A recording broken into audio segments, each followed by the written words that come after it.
नमस्कार दोस्तों, मैं राजेश दुधानी एडवोकेट आज आपके साथ डिस्कस करने जा रहा हूं। क्या किसी भी बेटे का या बेटी का अपने पिता की संपत्ति में किसी भी तरह का कोई अधिकार होता है या नहीं। दोस्तों, अक्सर ऐसा देखने में आता है कि जैसे जैसे माता पिता वृद्धावस्था की तरफ जाते हैं, बच्चों का जो रुझान है वो उनकी संपत्ति की तरफ होता चला जाता है और उनको ये रहता है कि माता पिता की जितनी भी संपत्ति है वो सारी की सारी हम अपने अधिकार में ले लें। ऐसा दोस्तों नहीं होता, क्योंकि माता पिता के नाम अगर कोई संपत्ति है तो फिर वो पूरा का पूरा अधिकार माता पिता का ही होता है उस संपत्ति के ऊपर में। उस संपत्ति के ऊपर किसी भी तरह का किसी का भी अधिकार नहीं होता, चाहे वो बेटा हो या फिर बेटी हो।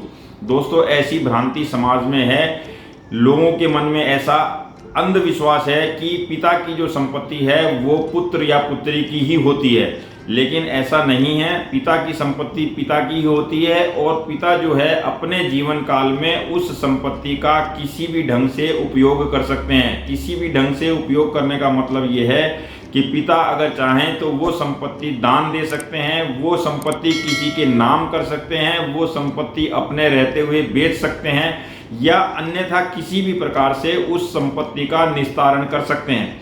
पिता के रहते हुए पुत्र या पुत्री का उस संपत्ति के ऊपर किसी तरह का अधिकार नहीं होता, ये स्पष्ट है।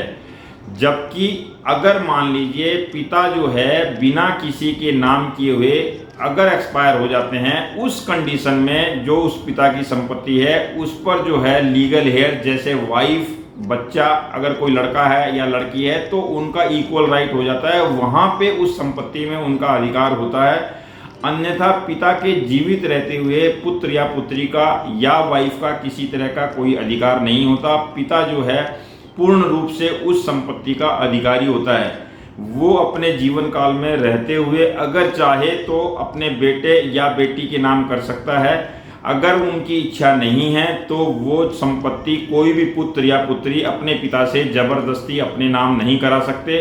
और उस कंडीशन में अगर वो पिता या माता को तंग करते हैं तो उस कंडीशन में पिता और माता के पास में एक रेमेडी है कि वो कोर्ट में जा सकते हैं। और इसके अलावा अगर कोर्ट की प्रोसीडिंग को अवॉइड करके आप एसडीएम की कोर्ट जो होती है, आपके जो लोकल में एसडीएम साहब बैठते हैं, वहां पर भी एक एप्लीकेशन दायर कर सकते हैं इस बात को लेकर कि आपकी संपत्ति को लेकर आपके बेटा या फिर बेटी जो है आपको तंग किसी भी प्रकार से कर रहे हैं और आपके ऊपर में किसी तरह का ऐसा दबाव बना रहे हैं कि जो आप संपत्ति है वो अपने जीवन काल में उनके नाम कर दें।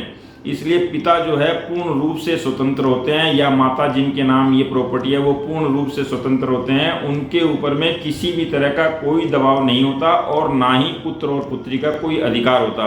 तो मेरा ये स्पष्ट तौर पे कहना है कि पिता के नाम, पिता के द्वारा कमाई हुई संपत्ति या फिर उनके फादर से आई हुई संपत्ति अगर पिता के नाम है या माता के नाम है तो उस पर किसी भी तरह का पुत्र और पुत्री का अधिकार नहीं होता।